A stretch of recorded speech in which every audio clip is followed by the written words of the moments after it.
Welcome to the channel. Michael Bay is a filmmaker of a certain style.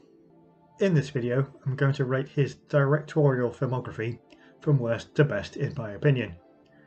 Unlike our previous director Steven Spielberg, where most of the films were varying levels of good to excellent, this time around these films go mostly from terrible to passable, although I will say that the top film here is an undeniable classic of its genre. Though, first of all, I will say that 13 Hours will not be included as part of the list because it's one I've not seen yet. Bad Boys 2 is Bay's worst. It has all his usual trappings turned right up. Zooming and spiralling camera work, over-frenetic action, characters that throw out constant slurs and swears in place of comedy, it's overlong, tacking on a fourth act when you think it's over. The original owes a lot to the charm of the central pairing, but this time around it feels forced, with both Smith and Lawrence feeling like they've turned up for the paycheck. There is a mean spirit running throughout the whole film, and considering its stars, it's actually surprisingly racist a lot of the time. It's fair to say we're now going to go on somewhat of a run through most of the Transformers films. They are all pretty bad films, and separating them out has been a tough one. They all suffer from nonsensical plots, which often contradict already established plot points from other entries. The design on the Transformers themselves, aside from one or two, are so generic and indistinguishable that it's often hard to tell what's going on in the over-edited action sequences.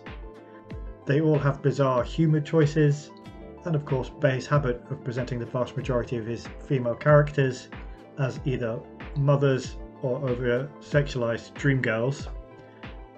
So what makes Revenge of the Fallen the worst?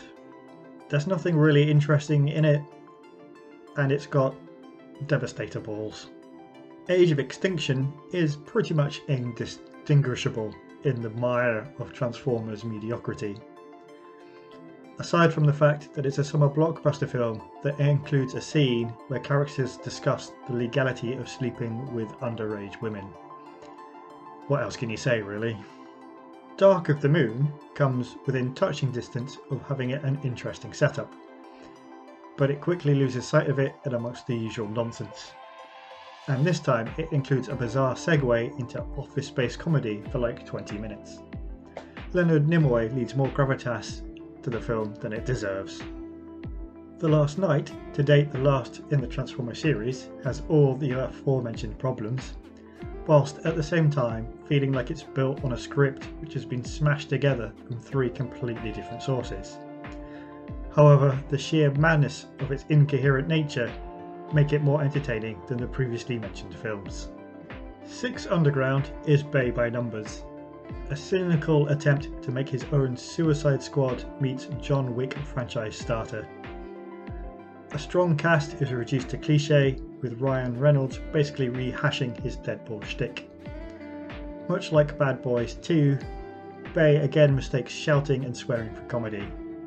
It's really not very good, and makes number 8 on this list due to all the other films so far just being worse. A change of pace for Bay. This is as close as he gets to making a low-key film. More engaging than a lot of his later material, it's very loosely based on some real-life events. If Bay made an adaptation of an Elmore Leonard novel, this is probably what it would look like. There is that underlying mean streak in the film, but it's less pronounced than in a lot of his other later work, and to some extent this time around it does fit the material.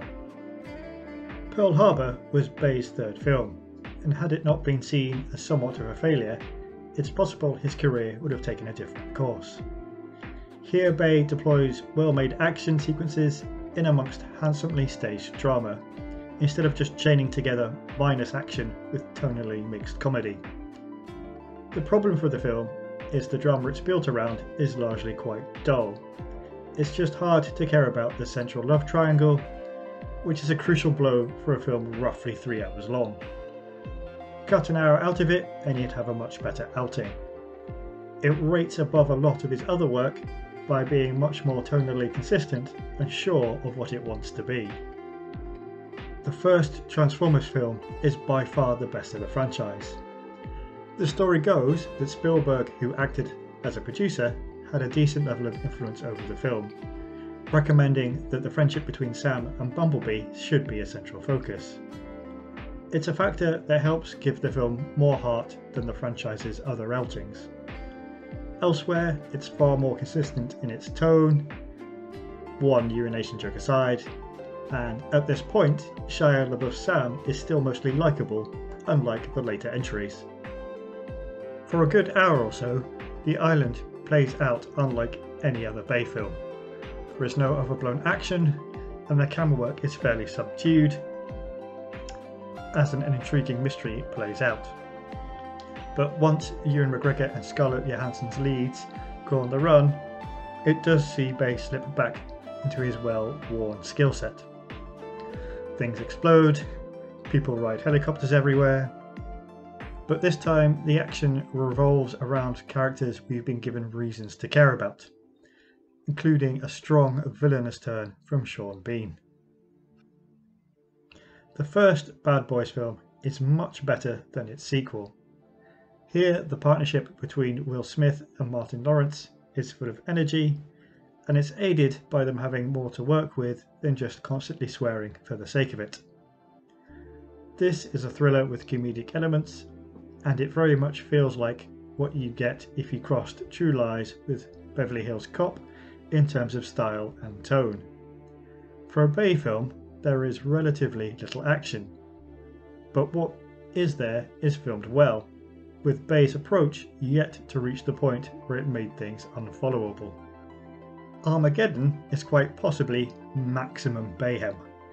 Everything is absurd, everything is filmed with a heavy colour filter of some kind, each action sequence dwarfs the previous one. It's a lot of fun. Don't think about the logic or the science and just let it flow over you. Somehow, the way it takes its premise super seriously actually works in its favour, albeit the secondary cast provide some well-pitched laughs. This is a 90s version of a 1950s science fiction drama like When Worlds Collide. Newsweek's David Anson sums it up well when he said, "Armageddon is as irresistible as it is indefensible." The Rock is, I think, as I mentioned earlier, a classic of its genre. It is a fantastic action thriller. The plot is a strong setup, with the right number of twists and turns in it, and there is a fantastic cast with a central pairing that work really well together.